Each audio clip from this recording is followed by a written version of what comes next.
ദിലീപ് ഇതുപോലെ തന്നെ എന്നെ വിളിച്ചിട്ട് പാട്ട് എഴുതിക്കാൻ വേണ്ടി കൊണ്ടുപോയിട്ട് അതിലത്തെ ഒരു പാട്ട് എഴുതി കഴിഞ്ഞിട്ട് പിന്നത്തെ പാട്ട് പറഞ്ഞു. അയാൾ പറഞ്ഞു, ഞാൻ എന്നോട് നേരത്തെ പറഞ്ഞാൽ മതി, ഒരു പാട്ടേ നിങ്ങൾക്കുള്ളൂ എന്ന് പറഞ്ഞാൽ മതി. എനിക്കെന്താ പ്രശ്നം? എന്നെ ആ ദീപക് ദേവിൻ്റെ രണ്ടാമത്തെ നിലയിലുള്ള ഇതിലേക്ക് നടന്ന് കയറ്റിയിട്ട് അവിടെ പോയിരുന്ന് പാട്ട് എഴുതാൻ ഒരു പാട്ട് എഴുതി കൊടുത്തു. പിന്നെ അയാൾ വിളിച്ചു പറഞ്ഞു, ഇനി അടുത്തത് വേറെ നമ്പൂരി എഴുതുന്നു. അത്ര ദിക്കായിരുന്നു അയാൾ വേണ്ടത്. ഞാൻ ഇറങ്ങി വന്നു ചോദിച്ചു, എനിക്ക് വേണ്ട അവൻ്റെ പാട്ട് പടം ഞാൻ പറഞ്ഞിട്ടില്ലേ. ഓനെ ഭരതത്തെ പറഞ്ഞാൽ ഞാൻ കേൾക്കില്ല, പിന്നെ ഒന്ന് ഇവനെ ഞാൻ കേൾക്കില്ല. ഓനിപ്പോൾ ഇത് കണ്ടോട്ടെ, എന്നെ വിളിച്ചില്ലെങ്കിൽ ഒരു പ്രശ്നം എനിക്കില്ല, ഓനെ ഞാൻ വിളിക്കില്ല.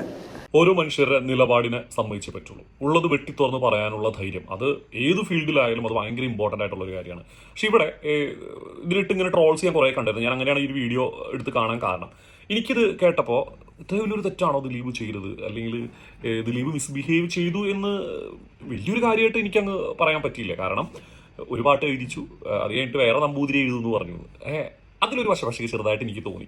പിന്നെ ദീപക് ദേവിന്റെ ഫ്ലാറ്റിലോട്ട് സെക്കൻഡ് ഫ്ലോറിൽ നടത്തി കയറിച്ചില്ല. അപ്പോൾ അവിടെ ലിഫ്റ്റ് ഉണ്ടാവില്ല, പിന്നെ എന്ത് ചെയ്യാൻ പറ്റും? അവിടെ ആയിരിക്കും കമ്പോസിങ് നടക്കണ്ടാവുക.